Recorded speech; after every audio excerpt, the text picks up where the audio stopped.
Oke, rekan-rekan, saya mau kenalin dulu Mbok Citra di sini.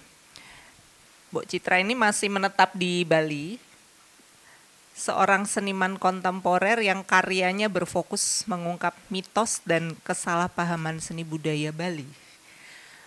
Sangat mempertanyakan posisi perempuan dalam hierarki sosial dan berupaya mengubah konstruksi normatif gender.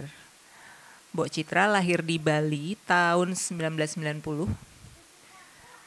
Secara formal belum pernah lulus dari sebuah lembaga seni, tetapi pernah menempuh pendidikan di Diploma Sastra Universitas Udayana.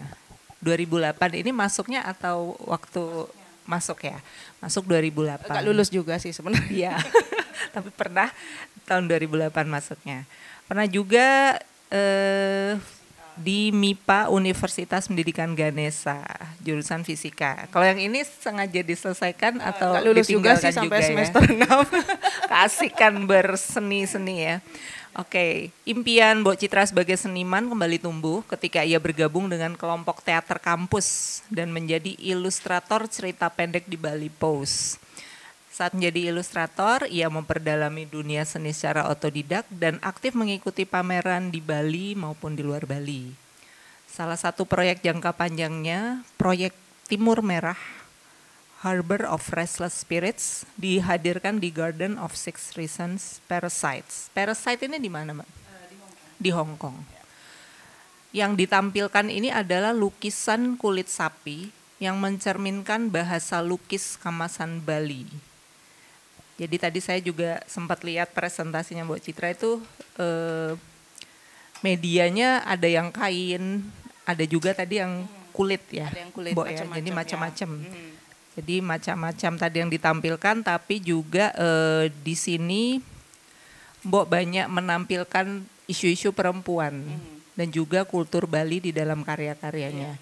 Baik. Saya akan kasih kesempatan Mbok Citra untuk memperkenalkan diri. Jadi lebih asik kalau orangnya langsung yang berkenalan dengan teman-teman. Semisal juga ingin tahu teman-teman ini siapa saja, boleh langsung berinteraksi. Ya, saya persilakan Mbok Citra.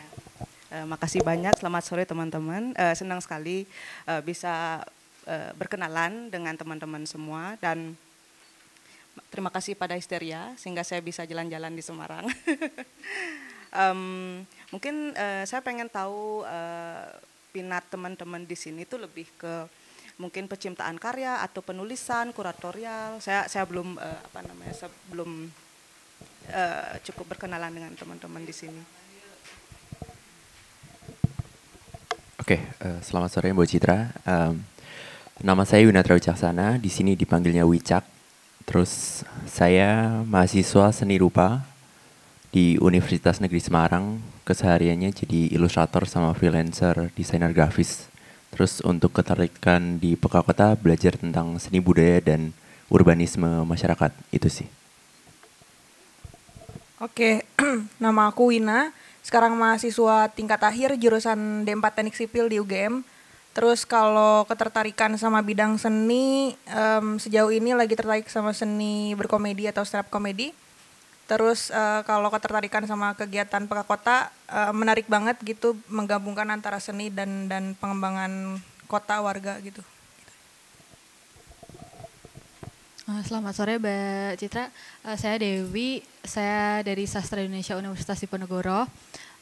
Kalau saya sendiri spesifikasinya lebih ke penulisan, lebih ke penulisan non fiksi yang mana itu artikel, liputan segala macam itu.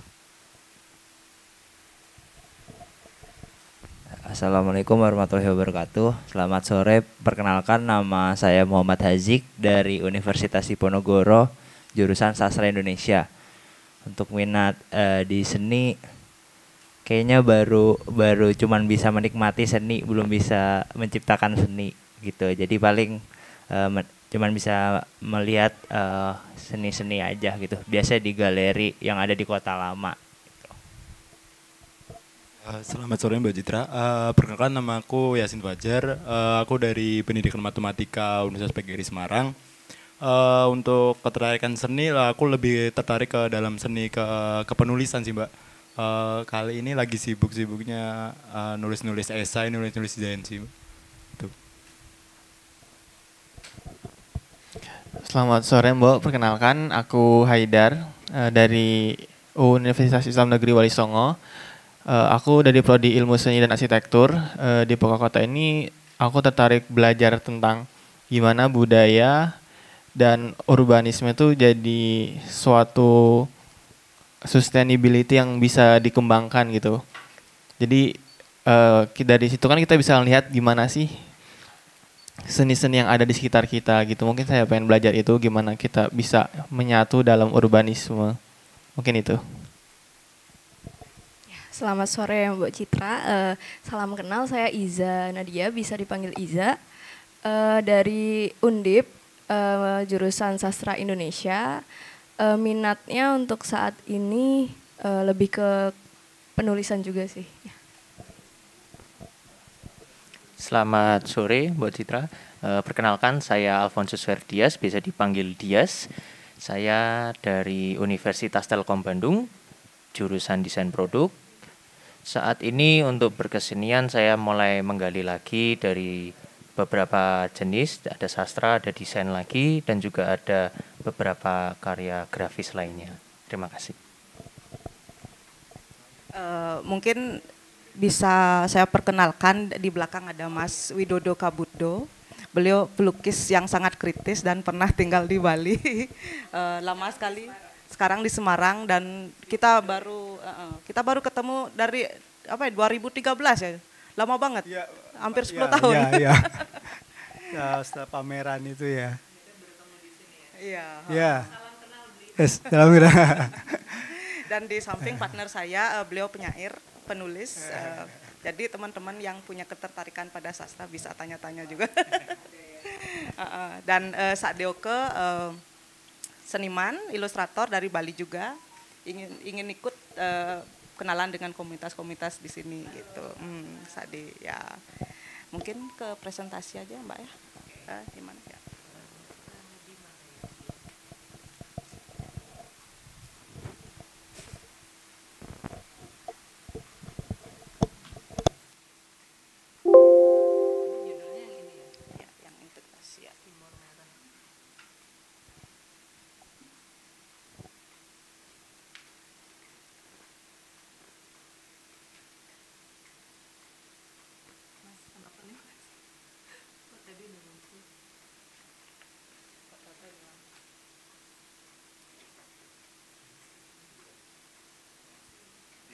Ya.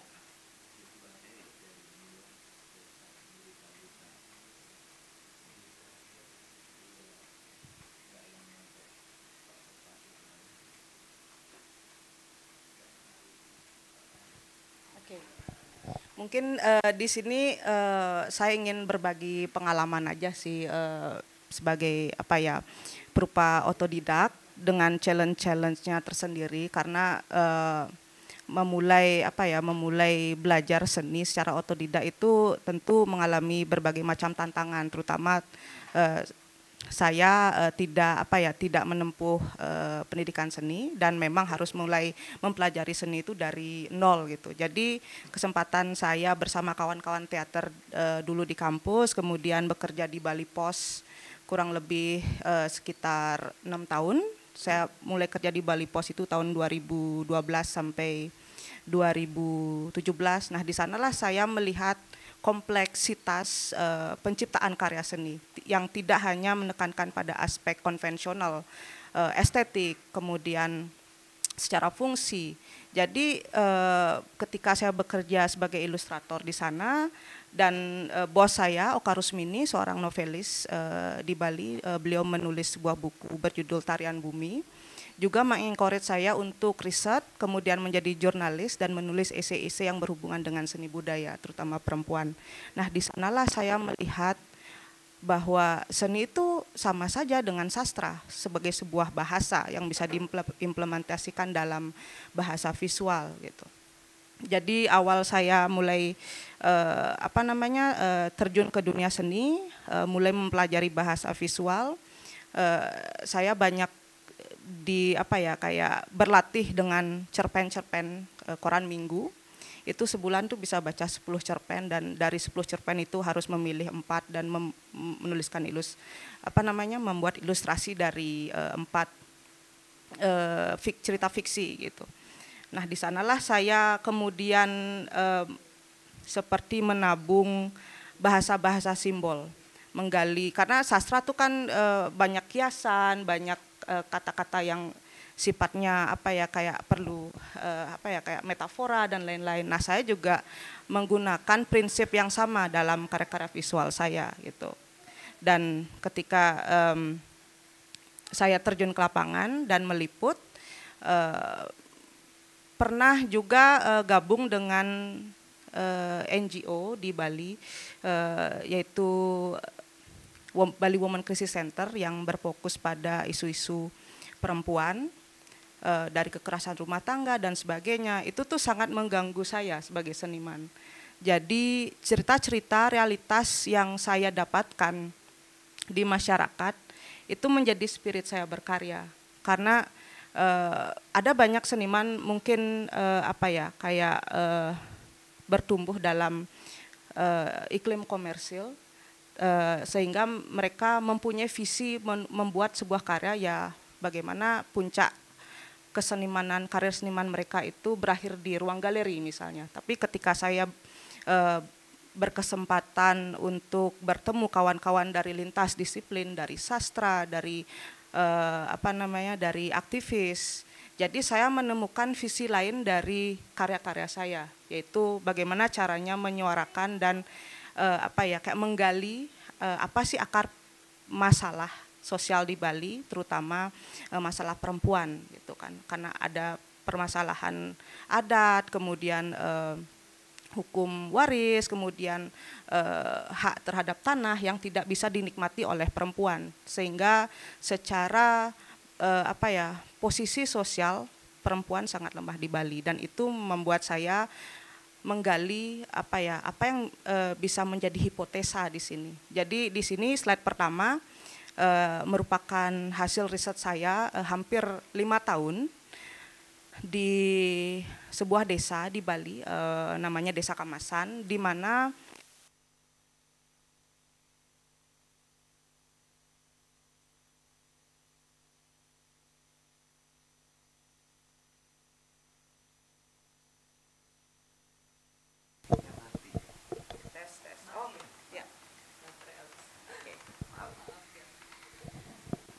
di mana salah satu kata kunci untuk menjawab problematika perempuan itu saya temukan dari warisan-warisan yang ada di sana. Karena pertama seni lukis di Desa Kamasan itu kan berkembang dari abad ke-15 dan leluhurnya itu dari wayang beber sebenarnya, dan mereka membuat ilustrasi dari cerita-cerita pewayangan dan cerita-cerita misalnya kayak semacam babat gitu kan, atau cerita-cerita genealogi dari raja-raja. Nah, itu diilustrasikan ke dalam lukisan itu.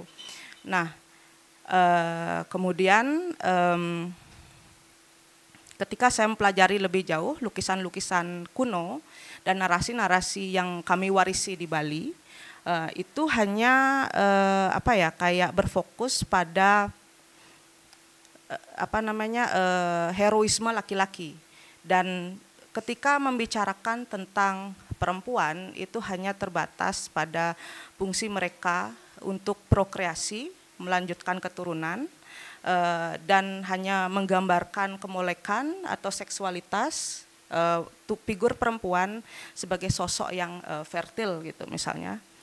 Kemudian ada satu kisah yang cukup menarik gitu, yaitu Calon Narang, itu ditulis pada sekitar abad 14. Nah, itu juga diwarisi di Bali dan menjadi salah satu kanon kesenian, bisa menjadi performance art, ada lukisan juga, terus ditembangkan juga dalam seni tembang kekawin gitu kan. Nah, ini sosok dalam Calon Narang itu sebenarnya sosok yang sangat powerful, penguasa perempuan, cuman dia digambarkan dalam figur yang sifatnya monstrous woman gitu, mengerikan gitu. dan menciptakan chaos gitu, kekacauan dalam sistem pemerintahan saat itu, kerajaan Airlangga. Nah, di sanalah saya menemukan kode lain bahwa sejarah punya titik kelemahan. Pertama, dia bisa bersifat fiksi, kemudian bersifat opini, kemudian ditulis dan diwariskan sesuai dengan kepentingan dari para penguasa waktu itu, sehingga kita saat ini hanya mewarisi satu perspektif dari sejarah itu gitu kan. Kemudian dia bisa bersifat ramalan. Nah, di sanalah saya menemukan celah untuk membuat sebuah counter dari narasi tersebut dengan menempatkan perempuan sebagai tokoh utama dalam lukisan itu. Perempuan sebagai tokoh protagonis, bukan lagi antagonis gitu. Nah, sehingga dimulailah proyek Timur Merah itu. Saya lakukan itu sudah riset dari 2018 dan 2019 perdana muncul di Jogja Biennale. Hingga saat ini sempat setelah Jogja Biennale juga ikut biennale-biennale lain seperti Kathmandu Triennale 2020, kemudian lanjut lagi Sao Paulo Biennale dan Sydney sudah ya, dan ya perjalanannya masih panjang hingga saat ini gitu kan.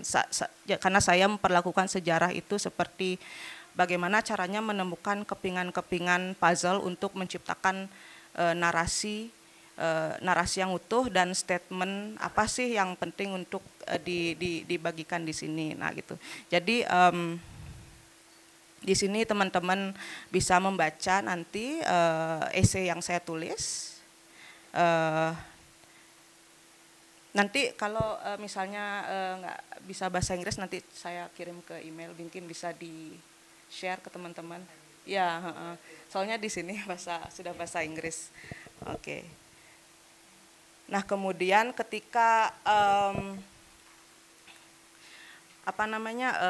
ketika menggunakan kamasan sebagai bahasa simbol gitu kan dalam karya saya, ada banyak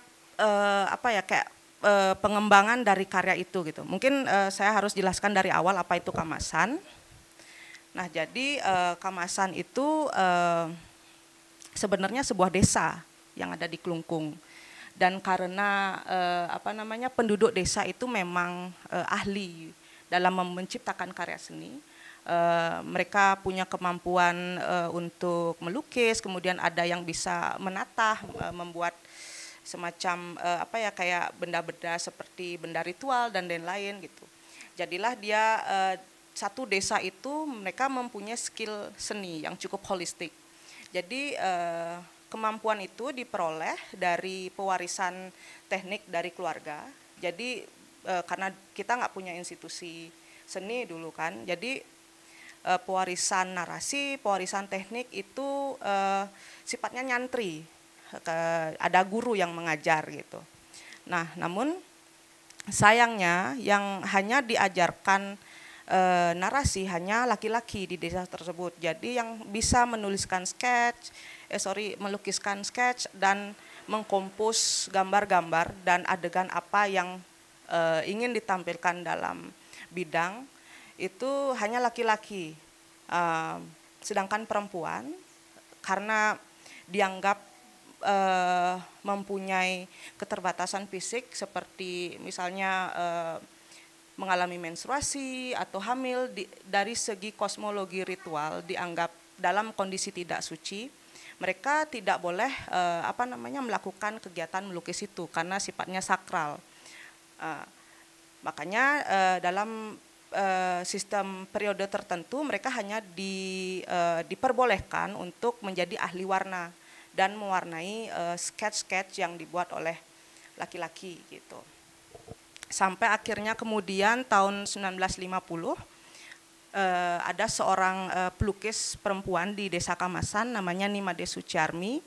dia pertama kali menjadi pionir untuk melakukan semuanya dari proses sketch, kemudian coloring gitu. Karena ini sifatnya kolektif, dikerjakan bersama dan memang diperuntukkan untuk persembahan, dekorasi tempat-tempat suci, kemudian dipasang mengelilingi arsitektur bergaya Bali. Nah, seperti di dalam presentasi ini sebenarnya salah satu museum yang cukup penting di Bali, yaitu Museum Kertagosa.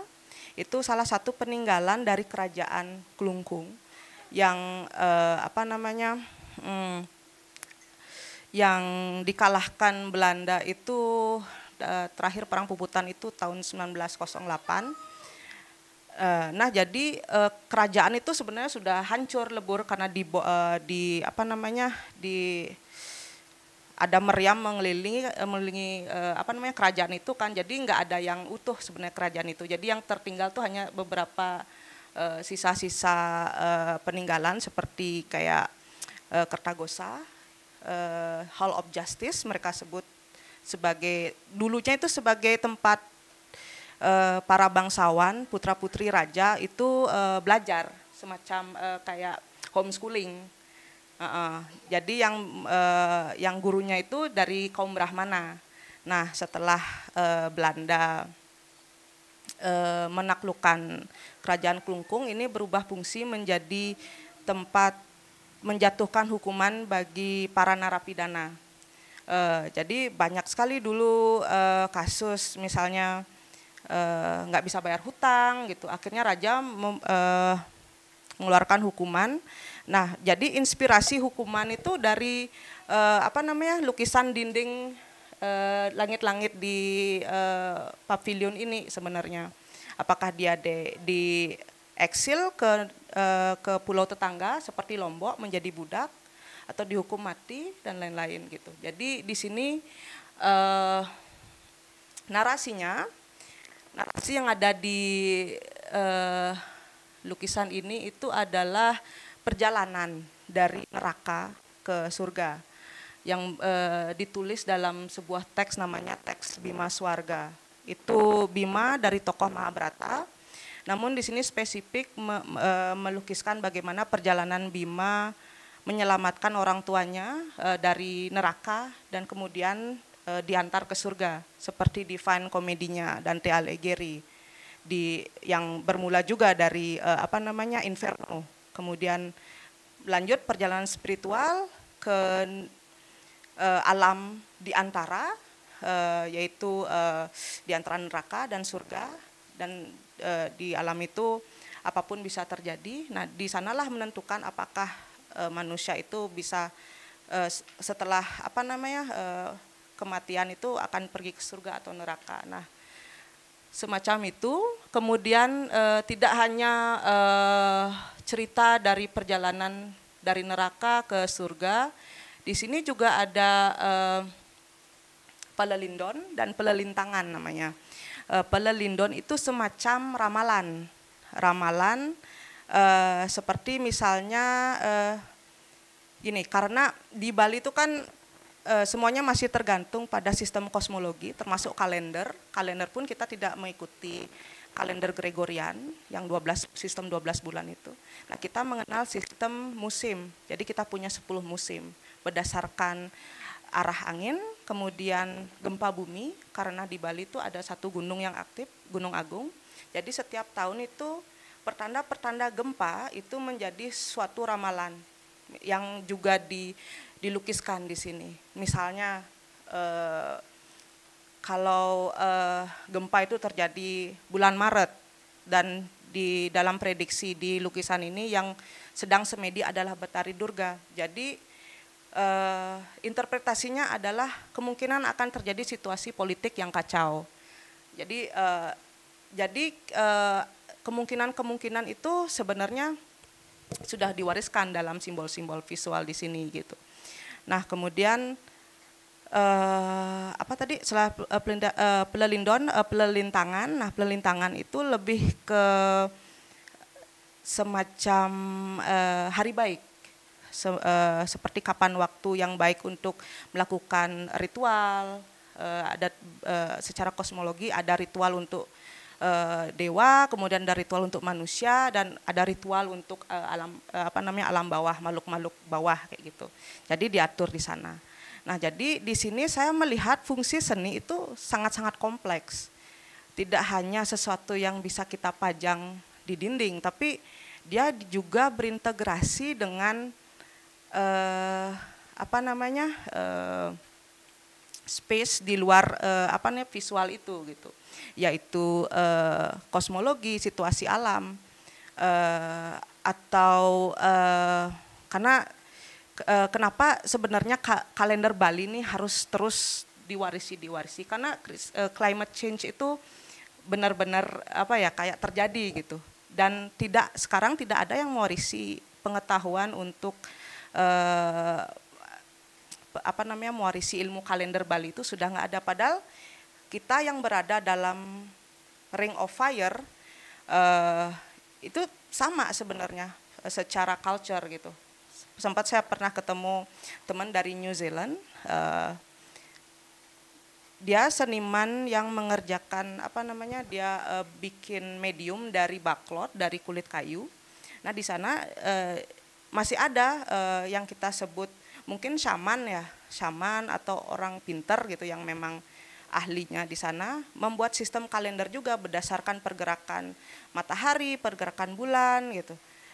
Dan ketika saya melihat pola-polanya sangat mirip dengan kalender yang ada di Nusantara, terutama di Bali gitu. Jadi saya berpikir bagaimana pengetahuan ini juga bermigrasi di di ruang lingkup kepulauan ini kayak gitu. Nah, kemudian sistem membicarakan kosmologi, ketika saya pertama ke Semarang, hotel kami itu dekat dengan sebuah pura, namanya Pura Girinata. Nah, itu saya menemukan pola yang menarik juga, kenapa pura-pura peninggalan, pura-pura yang sangat kental dengan kosmologi Hindu-Buddha itu harus mencari dataran tinggi. Ada apa dengan dataran tinggi gitu? Apakah punya energi magnet yang tinggi atau gimana gitu? Karena di Bali secara perebutan wilayah kekuasaan kerajaan itu juga mereka memperebutkan dataran tinggi sebagai yang dianggap sebagai tempat yang paling suci dibandingkan dengan dataran rendah, coastal area atau yang lebih kayak pesisir gitu. Nah, jadi penyebab perang-perang saudara yang di Bali itu memang memperebutkan lokasi gitu. Karena semakin hierarkinya tinggi, mereka semakin dihormati secara secara kosmologi gitu. Jadi raja dia tidak hanya memegang kontrol terhadap sosial, tapi dianggap juga mempunyai hubungan yang vertikal dengan Tuhan kayak gitu. Makanya pengaruhnya bisa sangat tinggi gitu, untuk mengontrol masyarakat kayak gitu. Jadi dalam bukunya Vickers ada sebuah anekdot bahwa orang Bali itu nggak bisa bisnis sebenarnya. Apapun yang masuk, Belanda masuk menawarkan bisnis, VOC, tapi yang mereka pedulikan tuh hanya ideologi agama, ideologi ritual. Selain itu nggak penting kayak gitu. Jadi gampanglah mereka mempengaruhi raja-raja untuk menaklukkan orang Bali. Jadi rajanya dulu dipegang, baru orang Balinya ditaklukkan gitu. Makanya kita dijajah dulu cukup lama kan, hampir. Mereka datang abad 17, mulai perang sekitar abad 18, selesai sekitar abad 19 kayak gitu, dan menyebabkan semacam perubahan dari seni budayanya juga, karena Belanda juga setelah mengalami kekalahan Moreau pada tahun 1908 itu terakhir perang Puputan. Sebenarnya perang Puputan itu mereka tidak berperang gitu, mereka bunuh diri massal. Nah, itu yang menyebabkan kekalahan Moreau bagi Belanda. Kemudian mereka mengganti strategi berperang menjadi strategi Bali Sharing, yaitu diplomasi melalui kebudayaan. Jadi yang dikembangkan itu ya bagaimana Bali menjadi museum hidup. Mereka tetap dengan ritual mereka, mereka fokus terhadap kesenian untuk mempersiapkan turisme di sana. Jadi kan mereka sudah memploting nih Nusantara. Di Bali, oh akan jadi wisata seperti ini. Oh di Bandung akan jadi Paris Panjapa dengan konsep bangunan-bangunan bergaya Eropanya. Nah di Bali mereka men-set kita eksotik gitu, eksotik. Maka ketika 1920 dimulainya politik Bali Sharing itu, mereka mengirim banyak sekali antropolog dari baik Miguel Covarrubias, kemudian Margaret Mead dari Amerika, ada banyak filmmaker. Salah satu film yang cukup menarik untuk ditonton itu judulnya Guna-Guna. Filmmakernya kalau nggak salah Armand Dennis, nah satu lagi itu saya lupa. Nah di sana mereka membentuk citra Bali yang sangat eksotik, yang bisa dieksploitasi hingga saat ini gitu. Dan sebagai impact yang diglorifikasi dalam kesenian dan tradisi Bali itu adalah pelukis-pelukis barat yang bermukim di Bali. Ada Rudolf Bonnet, Walter Spies yang memberikan pengaruh gaya Eropa ke seni lukis tradisi dan dianggap sebagai penanda seni modern di Bali. Kemudian seni-seni tradisi seperti kamasan ini yang lebih sifatnya fungsional gitu, itu dianggap seni yang terbelakang atau low art, jadi tidak dianggap seni gitu dengan konsep itu gitu. Nah itulah yang yang melatar belakangi dari Timur Merah Project ini gitu. Latar belakangnya dari perempuan kemudian berkembang kepada kolonialisme gitu, karena kok bisa dari pertama ingin mengganti figur dari heroisme laki-laki ke figur perempuan. Tapi ketika terus menelusuri ternyata timbul lagi keyword-keyword lain yang memang harus melalui pemahaman sejarah Bali itu, bagaimana relasinya dengan Belanda gitu. Kayak gitu. Mudah-mudahan nggak membingungkan ya. Atau mungkin kalau ada pertanyaan disambil aja sih.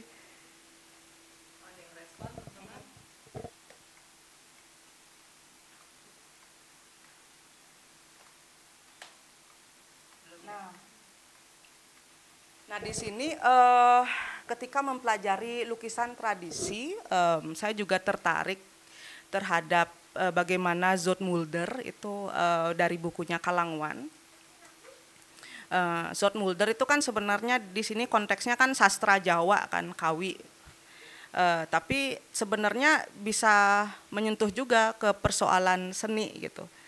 Cukup holistik sih menurut saya. Di sana konsep Kalangwan bagaimana sangat kontras dengan pemahaman seni di Barat yang seni untuk seni lah kalau bisa saya artikan kesenian di Barat itu. Berbeda dengan kesenian oleh seniman Timur. Nah mereka mempunyai semacam upaya untuk bagaimana sih caranya bisa memperoleh sublimasi itu, bagaimana sih proses menyublim itu dengan karya seni gitu. Nah di sini saya analogikan sebagai hubungan segitiga, bagaimana seorang seniman berusaha berusaha dengan metode-metode spiritual untuk mencapai atau berkoneksi dengan yang ilahiyah, atau mungkin kita bisa bilang inspirasi, dewi inspirasi. Nah kemudian ketika kita sudah bisa mempunyai koneksi dengan yang ilahi itu, bagaimana yang ilahi itu bisa bermanifestasi dalam karya seni, sehingga karya seni itu bisa menjadi tempat pemujaan bagi orang-orang gitu kan. Ada daya pukau, ada daya tarik ada daya apa ya, kayak daya magis, bisa bilang begitu. Nah, itu yang saya pelajari juga dari guru saya, yaitu Mangku Muryati, seorang pelukis senior di Kamasan. Kemudian beliau juga seorang pendeta perempuan. Nah, di sana saya melihat resistensi beliau untuk mempertahankan seni tradisi lukis Kamasan ini. Karena ketika melihat figur-figur wayang misalnya, bagi kita kan ini mungkin tokoh pewayangan atau apa, tapi selama saya berguru pada beliau, berinteraksi dengan beliau, jadi saya melihat ada potensi-potensi lain, seperti misalnya bagaimana beliau mengkode alam, mengkodekan sejarah, mengkodekan pengalaman hidupnya sendiri ke dalam ikonografi lukisan Kamasan. Dan itu pun saya lihat pola-pola tersebut ketika perempuan Bali membuat benda-benda ritual seperti canang gitu, atau persembahan. Nah, mereka juga mengkode alam di sana, kode-kode alam kayak planet-planet, semesta, atau pohon dan lain-lain menjadi alat-alat ritual gitu. Oke, kemudian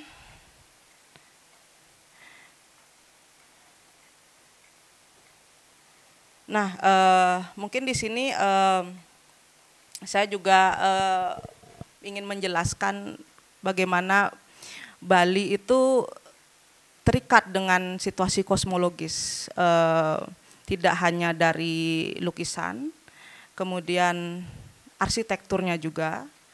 Nah, arsitekturnya yang di sebelah kiri saya ini kan arsitektur pura. Nah, sebelah kanan ini rumah adat. Nah, di sana tuh mereka masih memperhatikan hierarki tersebut, di mana arah gunung, di mana arah laut. Nah, kita sebut itu sebagai upacara nyegara gunung. Jadi gunung itu disimbolkan sebagai maskulin, lingganya. Nah, sedangkan laut sebagai femininnya atau yoni. Tanpa mereka tidak ada penciptaan. Makanya dari bagaimana mereka menempatkan pavilion-pavilion itu juga harus berdasarkan semacam feng shui Balinya itu gitu. Semacam kayak pura keluarga itu harus diarahkan di arah utara atau timur, arah gunung atau arah matahari terbit gitu. Nah, kemudian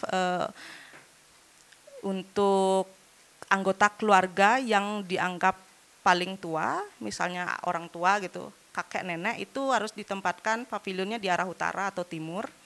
Nah, kemudian ada ruang bersosialisasi, yaitu ada namanya Balai Bengong. Nah, di sana tempat untuk menerima tamu dan lain-lain. Nah, dapur dia lebih sifatnya arah selatan dan toilet juga selatan gitu. Jadi semuanya mengikuti mandala arah yang bagi kita tuh ada penghuninya itu loh. Ada kekuatan-kekuatannya gitu. Namanya Dewata Nawasanga itu 9 arah. Dan Siwa pelebur itu ada di pusat gitu.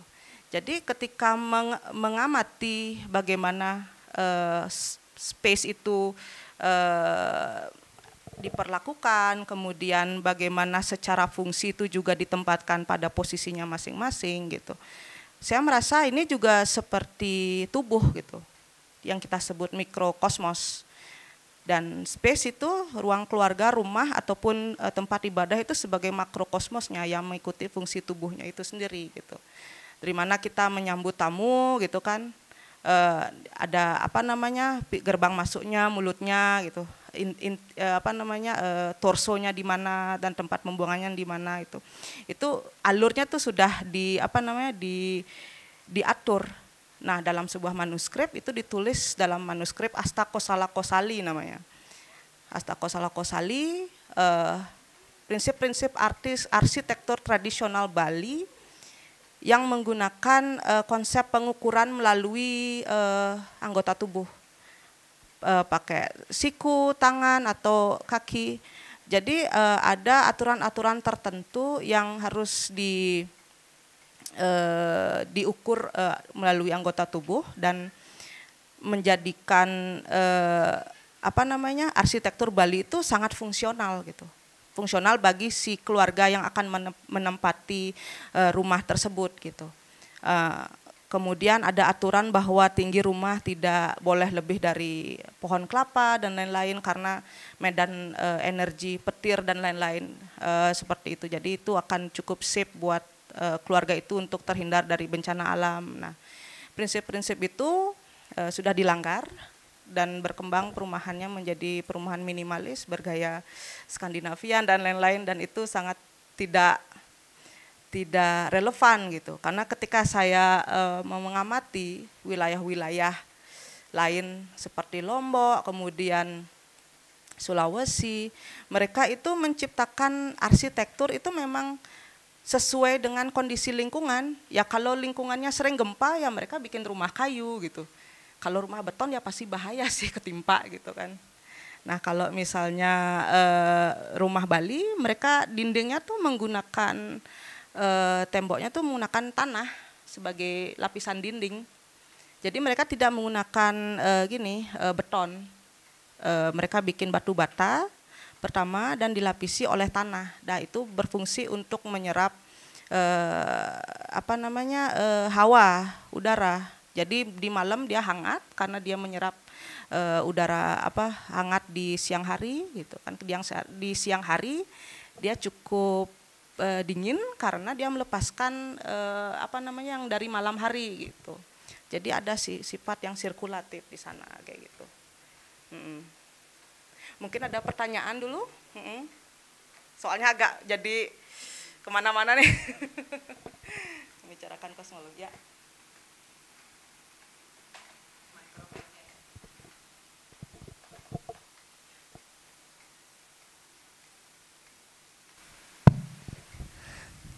Oke, selamat sore Mbok.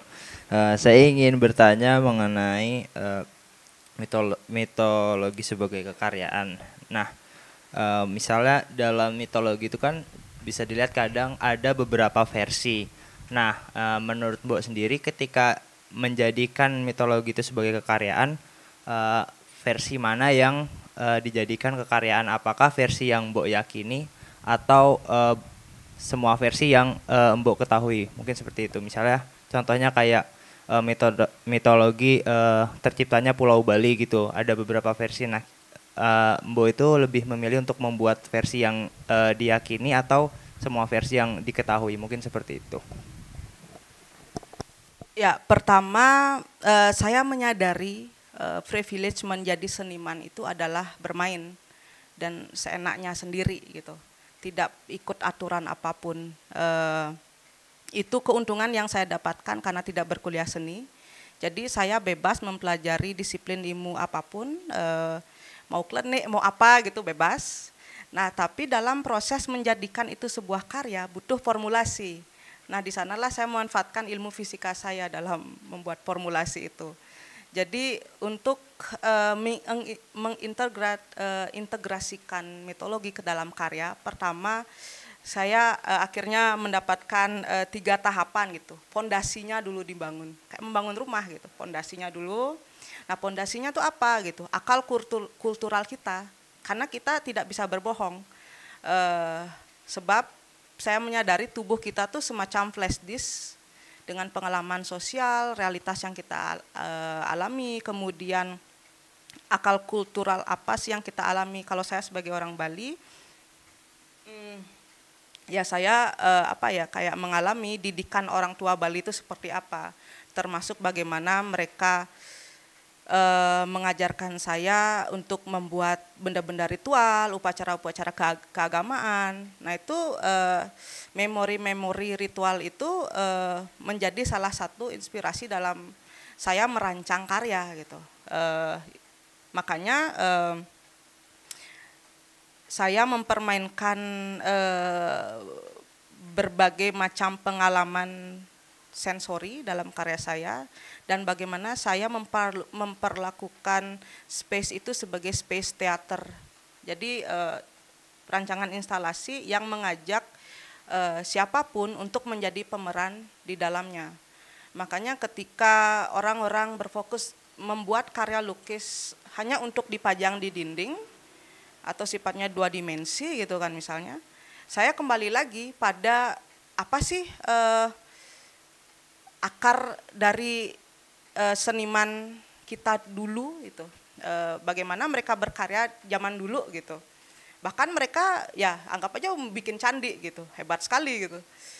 Dan yang terdekat adalah ketika mereka membuat lukisan kamasan misalnya, mereka bikin sampai 100 meter, 200 meter, dan merespon ruang-ruang arsitektur Bali. Karena dia dipajang mengelilingi arsitektur Bali gitu. Jadi saya mengambil unsur-unsur ritual itu, dan bagaimana ritual itu didisplay dalam sebuah ruang pura misalnya.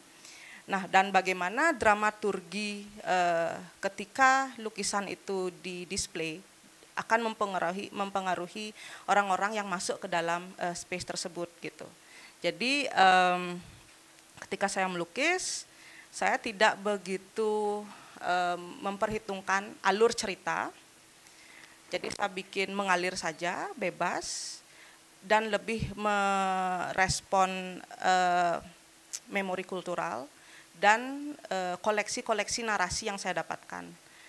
Jadi tidak melulu mengenai narasi yang saya dapatkan misalnya di Jawa atau di Bali gitu kan. Bali kan cenderung narasinya itu dari Jawa kan sumbernya. Tapi ketika saya berkesempatan residensi misalnya di Malaysia gitu.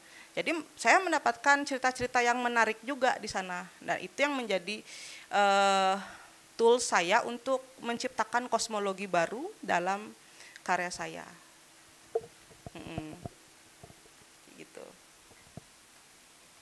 Izin menanggapi dan bertanya lagi. Nah, tadi terkait dengan tubuh ini saya ingin bertanya.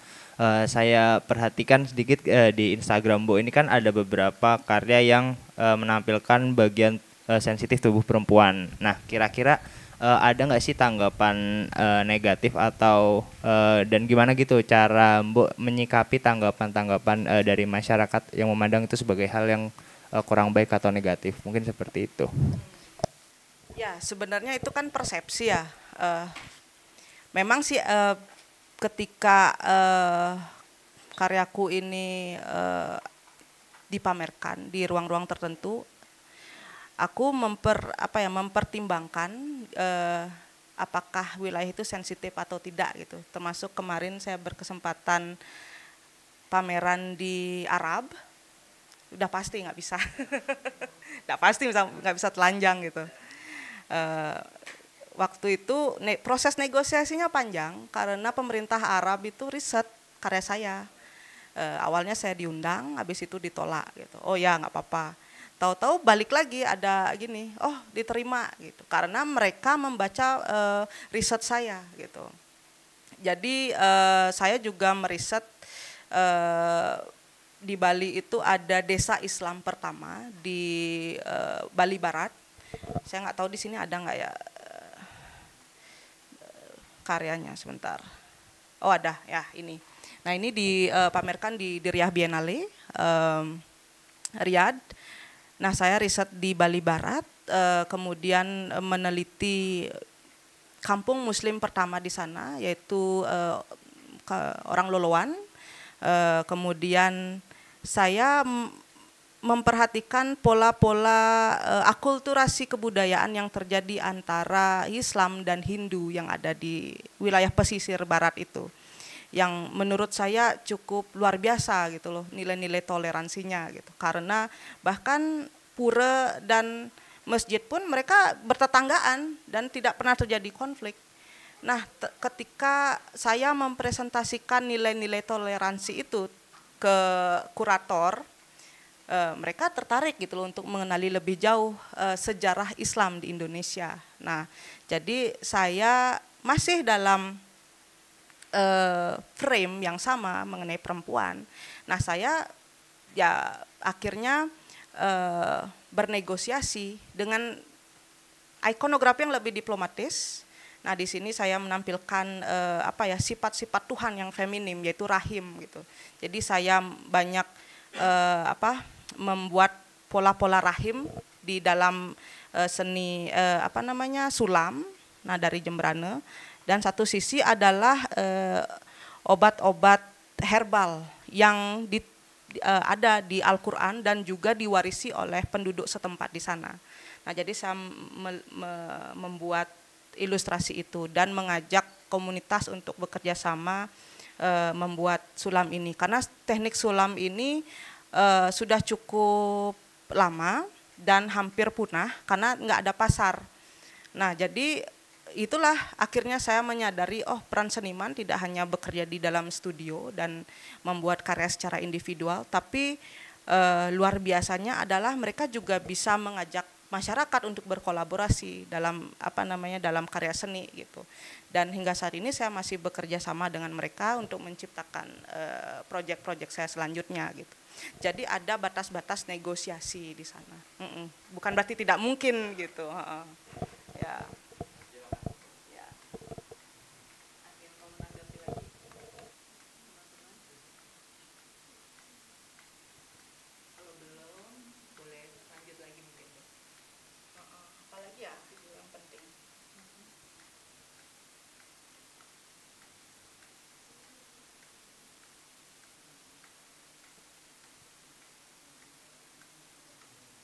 Kayak gini kan sebenarnya sangat vulgar ya, lukisan-lukisan lama ini saya temukan di Tropenmuseum Belanda. Nah, jadi saya berkesempatan residensi waktu itu di Belgia, tapi saya banyak bolak-balik ke Belanda untuk mencari warisan-warisan yang mereka koleksi gitu loh.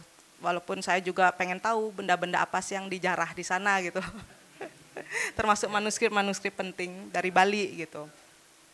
Jadi prosesnya cukup melelahkan hingga akhirnya saya dapat melihat beberapa koleksi mereka, terutama lukisan ider-ider di sini.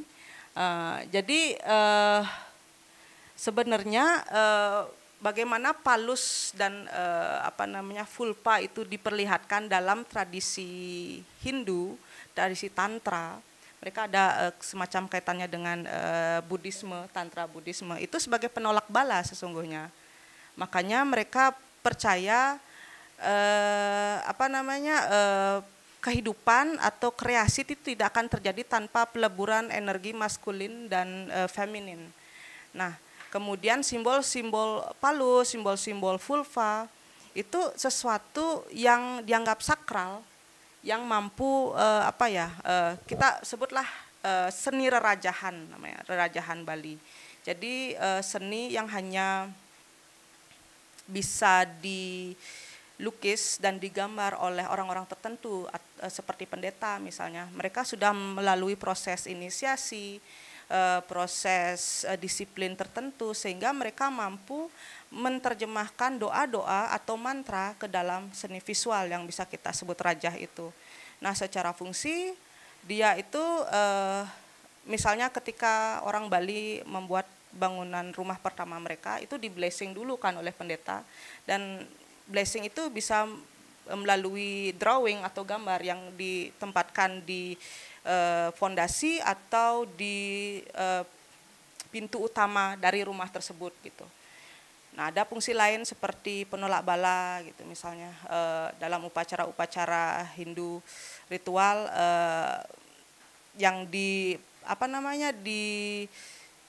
dipertunjukkan dalam pertunjukan calon arang misalnya, ada sosok rangde yang memegang satu kain putih itu kan sebenarnya rajah juga. Siapapun yang terkena kain itu misalnya bisa kesurupan. Nah, gimana caranya seni bisa mempunyai sifat yang membangkitkan potensi-potensi di luar kendali atau di luar limit yang bisa kita pikirkan. Misalnya kesurupan atau bisa kebal terhadap senjata atau api gitu. Hanya dengan karya seni gitu. Nah, ternyata Zoetmulder juga menjelaskan bahwa seni itu tidak hanya potensinya tidak hanya untuk sifat fungsionalnya saja atau sifat estetiknya, tapi ada fungsi spiritualitas juga di sana. Bisa membangkitkan potensi-potensi yang di luar nalar manusia gitu, yang hanya dimiliki oleh DNA orang Timur sebenarnya. Makanya seni itu sangat dekat dengan upacara, dan seni itu mungkin bisa menjadi jalan spiritual bagi orang-orang tertentu gitu. Termasuk guru saya. Makanya dia walaupun nggak dapat pasar atau nggak ada undangan untuk pameran di galeri, dia memandang seni itu sebagai jalan hidup. Kalau nggak berkarya nggak hidup, kayak gitu mungkin ya, semacam itu.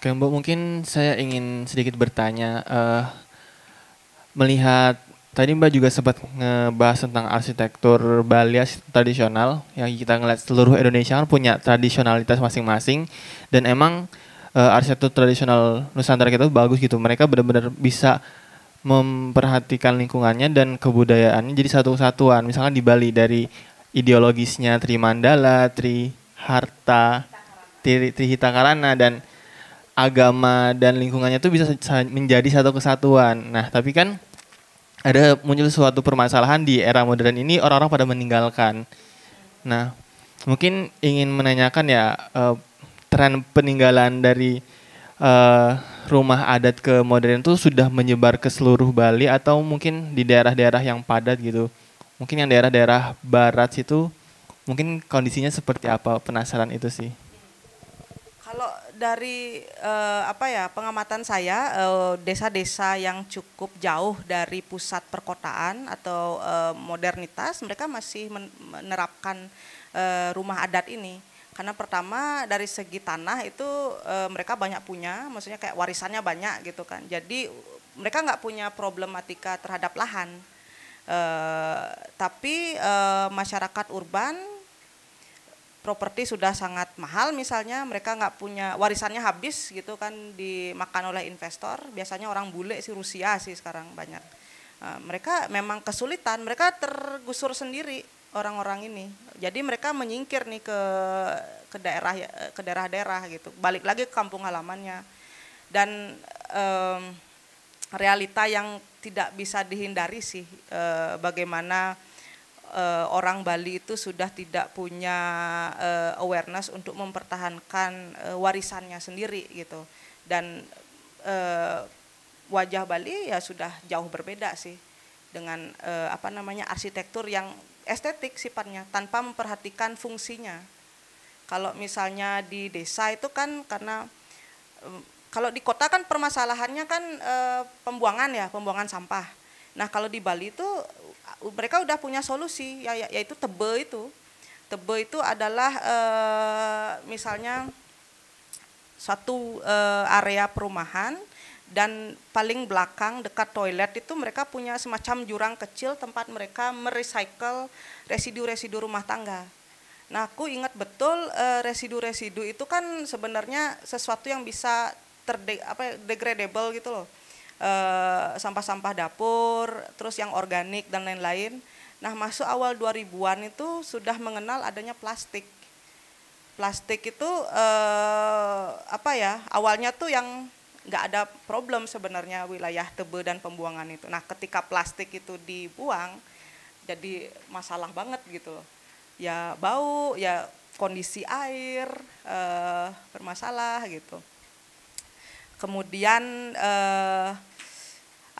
sumber-sumber air yang berasal dari tanah itu banyak banget kan, karena mereka percaya kesakralan dari sebuah tanaman, yaitu tanaman bambu dan tanaman beringin. Nah kadang mereka menempatkan kain kan di pohon-pohon tertentu dan menggunakan mistifikasi sebagai senjata untuk melindungi alam. diciptakanlah mistisisme bahwa yang menghuni pohon-pohon itu tuh adalah hantu yang sangat powerful, dikasih dikasih persembahan, dikasih dupa dan lain-lain untuk menghormati spirit di sana. Padahal secara kasat mata pohon beringin itu berfungsi melindungi air di dalam tanah, sehingga orang Bali mau kekeringan setahun pun nggak apa-apa gitu, karena ada sistem yang melindungi air ini gitu. Dan di desa adat, nah desa adat itu kan mereka punya aturan masing-masing, harus menanam salah satu pohon sakral ini gitu. Makanya kita mengenal sistem pembagian air namanya suba kan, mengalirkan dan membagikan air di sawah. Nah itu satu researcher dari Jerman, dia pernah meneliti tentang debit air yang ada di Bali, dan dia itu cukup kebingungan bagaimana caranya para petani ini membagikan air dengan merata ke wilayah lain tanpa adanya konflik gitu. Nah itulah dari sistem suba itu, sistem pembagian air, dia tidak hanya secara fisik membagikan air secara merata ke wilayah-wilayah sawah yang lain, tapi sistem kekerabatannya dipakai di sana. Jadi di sana ada Seke Suba namanya, itu adalah kelompok para petani yang membicarakan masalah apapun soal pertanian dan lain-lain, termasuk masalah pembagian air ini. Dan jika kekeringan, bagaimana caranya untuk mengatur musim tanam, kapan memanen. Jadi diatur dalam organisasi itu. Oke, mungkin satu lagi yang saya penasaran,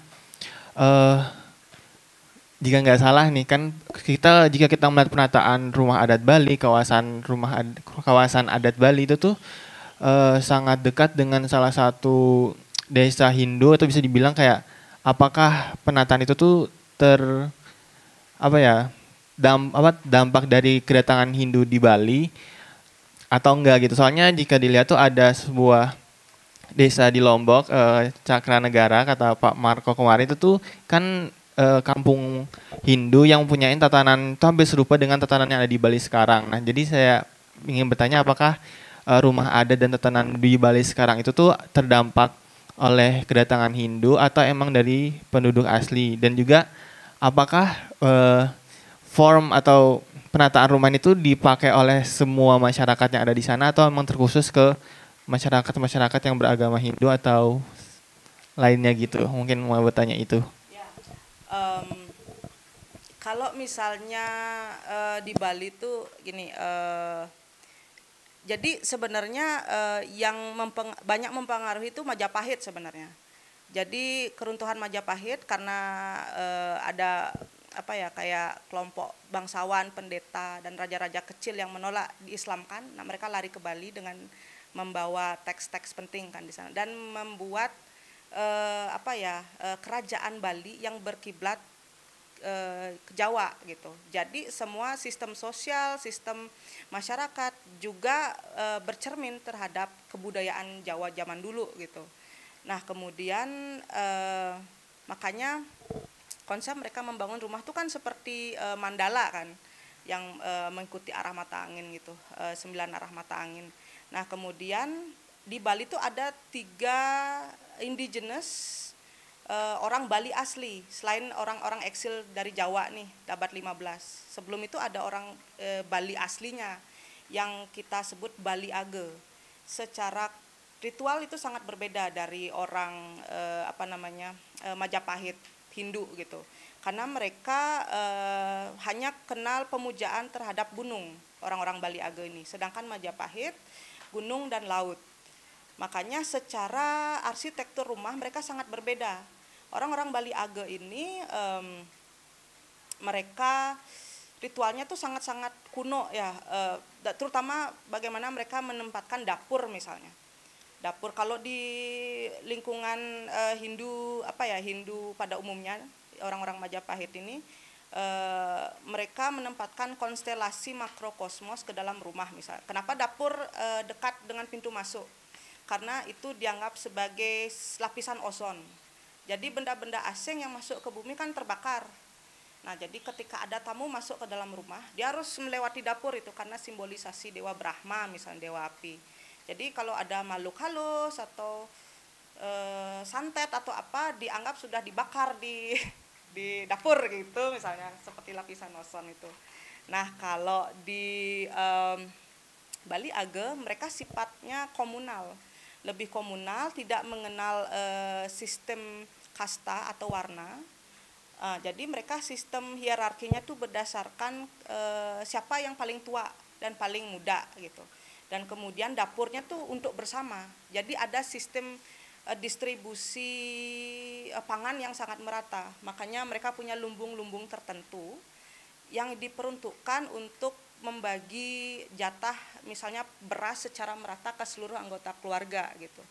Berbeda misalnya dengan yang yang di luar itu masih ketika sudah berkeluarga satu akan berbeda sistemnya dengan keluarga lain walaupun masih dalam satu ruang lingkup natah atau halaman gitu. Jadi mereka sudah berbeda gitu, makanya lumbung itu bisa lebih dari satu kalau di di luar orang Bali Age ini gitu. Nah, kalau Bali Age beda lagi gitu.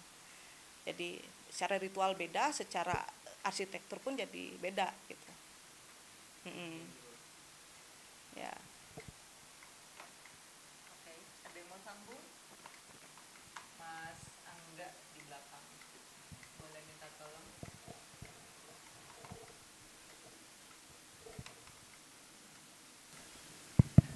Baik, terima kasih atas waktunya Mbak Ivon. Izin bertanya, aku Angga dari Arsitektur UIN Wali Songo Semarang.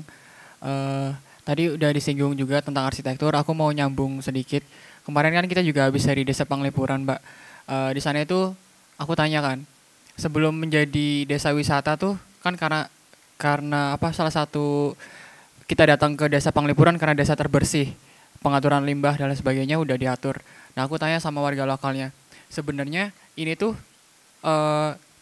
bersih karena emang statusnya kawasan ekonomi khusus pariwisata atau sudah sedari dulu gitu.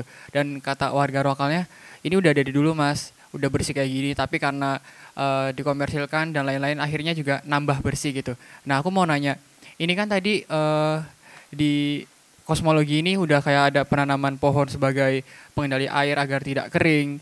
Nah, saya yakin juga karena di Bali banyak budaya yang menggunakan bahan-bahan sekali pakai seperti canang itu kan sekali pakai lalu dibuang. Nah, pengolahan limbah pada zaman dahulu itu seperti apa sih Mbak? Sebelum adanya sumur resapan, sebelum adanya tebet tersebut gitu. Saya yakin di lukisan-lukisan atau cerita-cerita zaman dulu yang ada di Bali itu sudah mengatur itu karena kebudayaan tersebut juga sudah jauh masuk, apalagi waktu Hindu India datang ke Bali, semua ritualnya sudah seperti itu. Nah, pengaturan limbah rumah tangganya seperti apa Mbak? Terima kasih. Kalau saya ingat ya masa kecil ya, yang masih saya lihat kan nenek saya yang mengolah semua rumah tangga gitu. Jadi kita hubungkan dikit ke feminisme lah, karena kan banyak gerakan feminisme yang menolak domestifikasi, bahwa domestik itu wilayah yang sangat mengungkung kebebasan perempuan. Tapi bagi saya domestik itu ruang politik perempuan yang sangat sangat tinggi gitu loh, termasuk gimana ketika perempuan menguasai wilayah rumah tangga, wilayah natah, dapur dan semuanya ritual dan lain-lain itu menurut saya itu bargaining positionnya sangat tinggi gitu. Jadi saya mengamati dulu nenek saya ketika mengatur wilayah domestik itu. Nah, limbah-limbah limbah-limbah yang dari rumah tangga dan lain itu dialihkan ke karena kan spiritnya kan bukan kapitalis kayak sekarang. Dulu tuh perempuan tuh pasti mikirnya berkebun, beternak, itu doang gitu. Kalau hasil limbah tuh nggak bisa dipakai pupuk, ya pasti dipakai makan ternak gitu. Misalnya babi gitu kan. Jadi sisa-sisa makanan dan lain diolahlah menjadi makanan babi gitu, karena babi makan segalanya gitu. Kalau binatang yang lain ya susah gitu. Jadi mereka punya sistem sendiri gitu, sisa nasi ke ternak bebek atau apa kayak gitu. Jadi bagaimana dia menubuh dengan alam sebenarnya. Tidak hanya soal ritual, tapi soal laku hidup juga gitu. Kayak apa ya, kayak apa yang kita makan itu gimana juga kembali ke alam. Jadi tidak ada food wasting namanya kan. Bahkan dulu tuh sebelum minyak sawit apa ya, kayak populer 2000-an itu, ya kita bikin sendiri minyak ya dari lemak babi atau kelapa gitu kan, bikin sendiri. Jadi semua gimana caranya apapun itu dimanfaatkan tanpa ada sisa gitu. Jadi sisa-sisa santan, sisa-sisa gini jadi apa kayak gitu. Jadi nggak ada gini, nggak ada wasting gitu. Jadi gimana menjadi manusia yang holistik sebenarnya. Kayak gitu. Terima kasih Mbak, cukup menjawab. Nah tadi kan dijelasin tadi ada konsep Trihita Karana ya. Nah itu pengen tak jelasin dikit.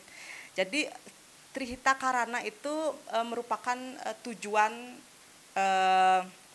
manusia spiritual lah aku bilang, sebagai bentuk keseimbangan kosmologi. Jadi Trihita Karana itu mengenal hubungan yang egaliter, kayak gini apa namanya, tanda plus, dia bisa connect ke atas atau connect ke bawah. Ke atas yaitu ke Tuhan, atau ke bawah ya ke makhluk-makhluk bawah gitu kan, setan atau apa gitu kan, atau spirit-spirit alam. Nah ke horizontal hubungan sesama manusia. Nah itu keseimbangan antara semua unsur itu yang dinamakan Trihita Karana, yang mengenal unsur parahyangan, spiritualitas terhadap Tuhan, pelemahan terhadap alam dan spirit-spiritnya, dan pawongan, hubungan yang harmonis antara manusia dan sesama. Nah itu yang berusaha selalu dilakukan di Bali, termasuk kemarin forum-forum internasional G20, World Water Forum, mereka memanfaatkan unsur lokal yang cukup problematis bagi orang Bali karena mereka mengundang banyak delegasi negara tapi sama sekali tidak melibatkan orang Balinya sebagai, ya kalau dibilang pewarisah dari pengetahuan ini. Nah itu yang cukup problematik antara pemerintah dan orang Bali. Ya. Terima kasih Mbak. Ya. Kayaknya ada mau sambung lagi nggak teman-teman? Di belakang udah satu orang. Yang di sini belum ya? Belum. Belum respon. Ada mau nanya? Oh, ada mau nanya? Moderatornya nih.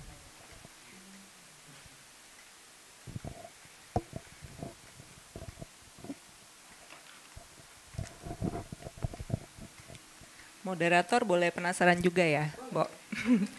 Ya tadi di portofolio Mbok itu kan tadi banyak karya-karya yang kemudian jalan-jalan keluar gitu ya. Ada ke Brasil, ada ke Nepal, ada ke Australia juga. Kemudian dalam rangka berkarya tadi Mbok juga seserius itu sampai harus meneliti ke Belanda, ke Belgia untuk mencari sumber-sumber yang lebih luas lagi tentang budaya Bali.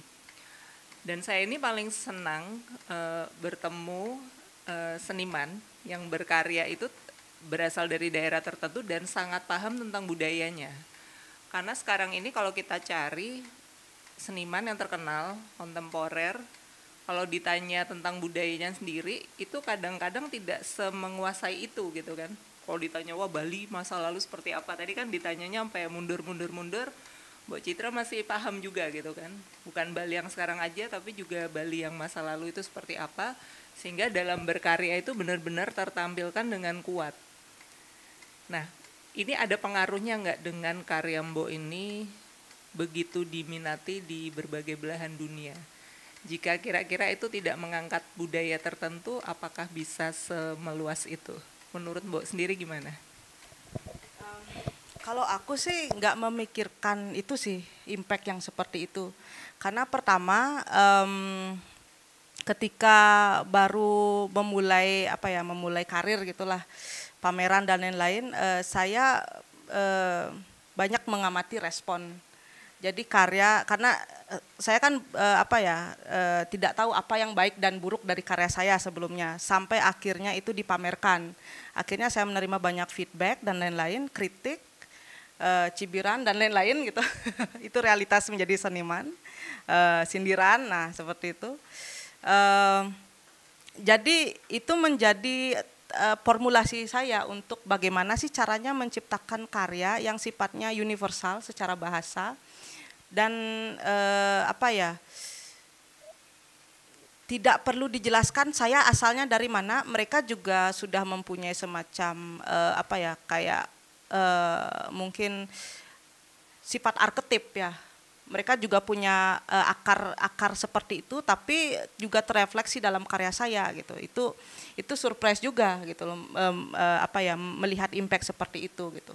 Karena pertama tidak banyak seniman Bali yang mengakui dirinya sebagai orang Bali, karena persoalan seni yang terpusat. Pusatnya ya di Jawa gitu. Kalau nggak ke Jawa ya nggak bisa jadi seniman, pertama itu. Kemudian ruang untuk eksistensi secara gagasan juga sulit. Apa sih pentingnya Bali dalam konteks seni rupa skena di Indonesia itu. Jadi pertanyaan, karena semua dianggap bermula dari pasca kemerdekaan misalnya. Seni yang sifatnya nasionalis, kemudian seni yang anti barat, upaya-upaya mencari identitas seni Indonesia itu di mana, itu semuanya dimulai dari spirit pasca kemerdekaan. Sedangkan Bali baru mengakui dirinya menjadi republik itu tahun 1950. Nah, itulah yang membuat saya untuk bagaimana sih caranya secara geopolitik Bali itu masuk ke dalam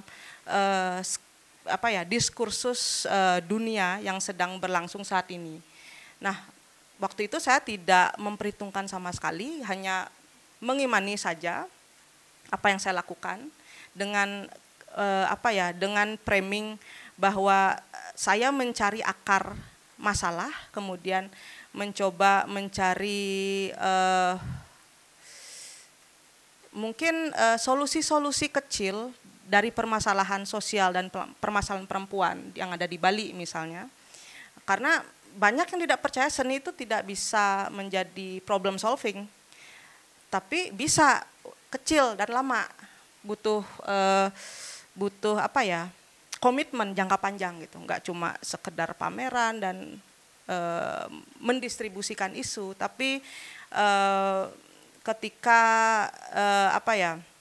ketika mempelajari dan meneliti akar budaya, karena mau tidak mau lahir besar dan ya itu yang harus dikuasai gitu sebagai manusia gitu kan, di mana berpijak. Nah, di sanalah pengetahuan harus digali terus sebagai makanya karya itu yang tadi saya jelaskan konsepnya Zoetmulder itu punya spirit, punya jiwa, atau di Bali itu kita sebut taksu gitu. Taksu itu adalah gimana seniman berkomitmen terhadap karyanya dan dianggap memiliki daya gitu, bukan daya magis tapi daya gugah gitu, menggugah gitu. Nah, ternyata resonansi dari karya-karya yang saya amini itu beresonansi juga dengan diskursus dunia yang sedang mengangkat perspektif yang dianggap lian, yaitu ekspresi-ekspresi spiritualitas, ekspresi dari indigenous, orang-orang asli gitu kan, orang-orang adat. Nah, di tengah mentoknya spirit modern art, karena udah selesai pembangunan gitu. Mereka udah nggak nemu solusi, makanya ada konsep yang namanya sustainability yang sedang digadang-gadang hari ini gitu. Padahal nenek moyang kita udah sustain dulu, mereka sudah hidup secara holistik. mereka tidak mengkotak-kotakan diri gitu. Mereka institusilah yang menjadikan manusia itu punya pemikiran yang terkotak-kotakkan gitu. Di mana orang seni rupa ya harus belajar yang sifatnya konvensional, kerupaan, padahal seniman-seniman zaman dulu mereka tidak hanya melukis, mereka bikin patung, mereka bikin rumah, arsitektur. Nah, segala lini dikuasai termasuk sastra dan lain-lain. Itulah tuntunan menjadi kayak semacam manusia yang holistik gitu. Nah, kemudian akhirnya kurator-kurator kan sebenarnya mempunyai semacam framing terhadap apa sih yang menjadi visi dari acara mereka, dan ternyata ketika mereka melihat karya saya, mereka menemukan semacam koneksi dengan apa yang mereka ingin sampaikan gitu. Misalnya yang kayak di Sao Paulo, kuratornya itu melihat adanya hubungan arketip antara karya saya dengan karya suku Amazon gitu, Amazonian art gitu, yang mereka juga oleh institusi Barat melupakan seni-seni tradisi mereka. Jadi ketika memperlihatkan ikonografi yang ada di lukisan saya, mereka tuh semacam recall kembali, oh ternyata leluhur saya pernah melukis seperti ini nih, kayak gitu. Jadi cukup surprise juga melihat impact dari karya ini gitu. Jadi sama-sama kayak bertukar ilmu jadinya, kayak gitu. Persamaan ya ternyata. Iya. Dari simbol-simbol yang muncul. Baik, boleh satu lagi Mbak. Sambil teman-teman kalau udah punya pertanyaan boleh ya. Ini saya sambil penasaran, saya nanya dulu ke Mbak Citra. Mengenai tadi isu gender yang dituangkan dalam karya, Mbak. Di satu sisi tadi di awal Mbak Citra bercerita bahwa di Bali ini secara kultural perempuan ini kan juga termasuk termarginalkan ya. Tadi masalah waris itu juga tidak mendapatkan bagian yang sama seperti laki-laki. Juga ada beberapa hal tadi yang disinggung. Tapi di lain sisi juga seperti sosok Nyi Rangde itu kan sebenarnya sosok yang powerful tapi digambarkan secara negatif. Nah itu mungkin kalau secara politik mengapa digambarkan seperti itu dan itu menjadi wacana yang dominan, itu mungkin maksudnya apa bagi kami yang bukan hidup di sana, mungkin itu maksudnya apa, dan apakah karya-karya Mbok Citra itu sebenarnya mau mengangkat perlawanan karena merasa nggak nyaman sebagai perempuan yang tinggal di Bali, ingin ada yang berubah, atau apa sebenarnya yang isu gendernya tadi, Mbok? Ya. Pertama memang itu statement perlawanan, karena ketika saya menelusuri bagaimana tradisi literatur di Indonesia, Nusantara kan dimulai pada abad ke-9. Itu berdasarkan bukunya Helen Chris, Perempuan dalam Dunia Kakawin. Itu kanon-kanon dari sastra di Nusantara itu kebanyakan ditulis oleh laki-laki dan yang dekat dengan lingkungan kerajaan atau feodal. Nah kemudian sejak dari abad ke-9 itu tidak ada ditemukan satupun naskah yang ditulis oleh perempuan. Jadi kan memang hipotesanya adalah banyak naskah yang sifatnya male gaze. Nah sampai akhirnya pada abad ke-19 itu ditemukan salah satu-satunya kawi atau pengarang perempuan. Nah beliau pun statusnya bukan orang biasa tapi ratu gitu, ratu di Klungkung. Nah jadi sebenarnya banyak hipotesa yang saya masih telusuri di sini. Pertama, sebenarnya tidak ada masalah gender, yang dipertekankannya lah masalah hierarkinya. Siapa yang berkuasa, siapa yang mempunyai pengaruh untuk mengkomisi naskah, pengetahuan, dan apa yang ingin diwariskan gitu. Makanya kalau misalnya penguasanya ya perempuan, seorang ratu, dia bisa dengan powernya untuk untuk mewarisi pengetahuan-pengetahuannya gitu. Nah kemudian itu salah satu penemuan, maksudnya kenapa yang kita warisi selama ini tuh hanya hanya heroisme laki-laki dan lain-lain. Nah itu pertama hipotesanya karena penulis banyakkan laki-laki. Nah kemudian ketika teks itu bermigrasi ke Bali, tidak ada naskah-naskah penting yang diciptakan lagi. Jadi itu sudah berakhir pada kanon-kanon yang diciptakan di Jawa gitu loh oleh beberapa penulis yang terkenal seperti Empu Tantula, Empu Baradah yang kayak gitu. Nah ke Bali itu sistemnya itu adalah ada semacam sebentar. Nah jadi di Bali itu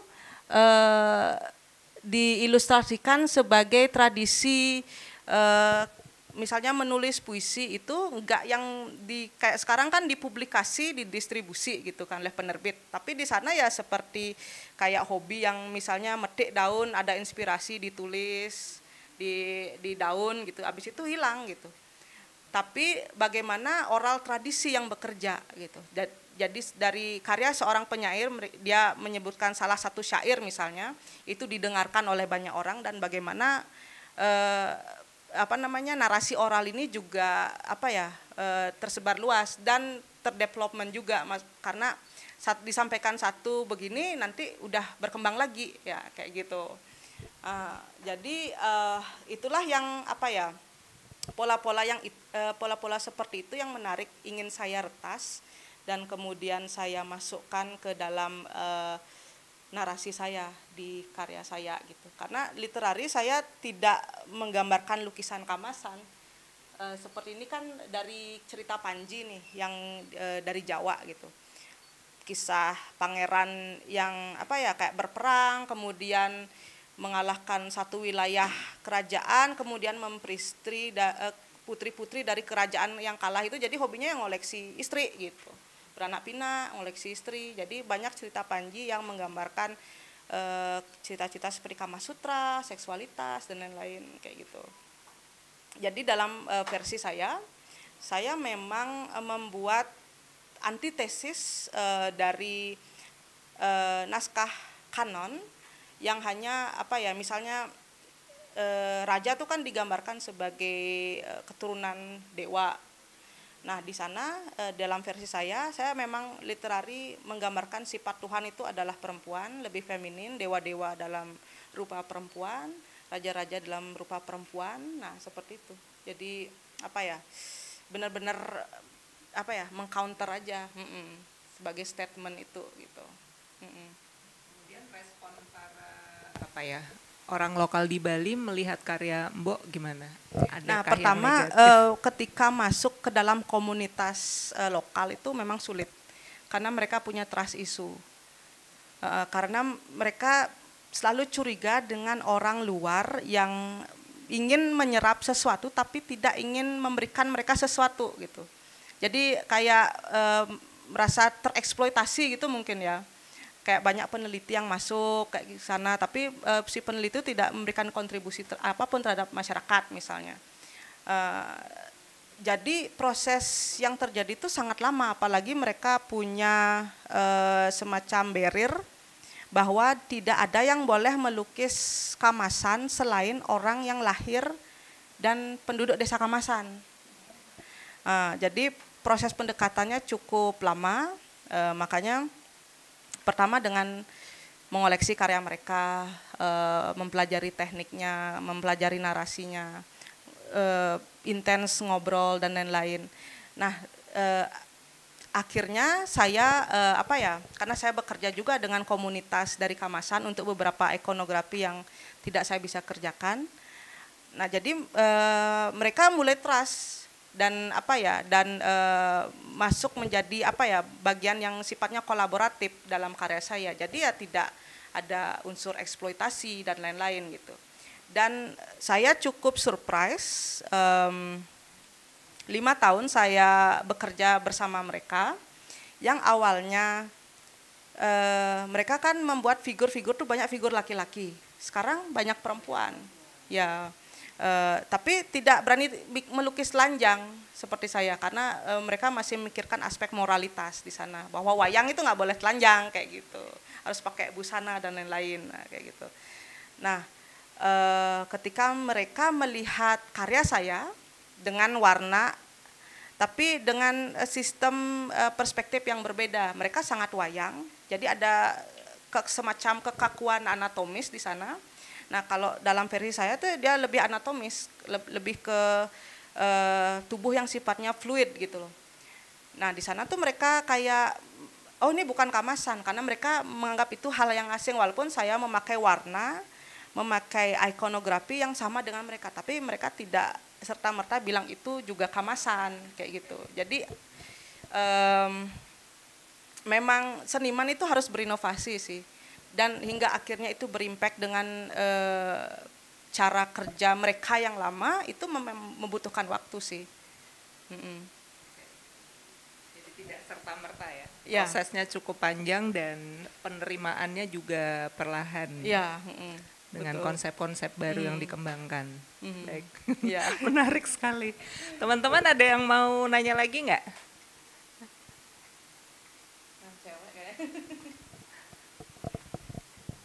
Teman-teman? Oke, kalau teman-teman belum mau bertanya, mungkin masih malu, nanti kalau setelah sesi mungkin lebih ini ya, personal ke Mbok Citra.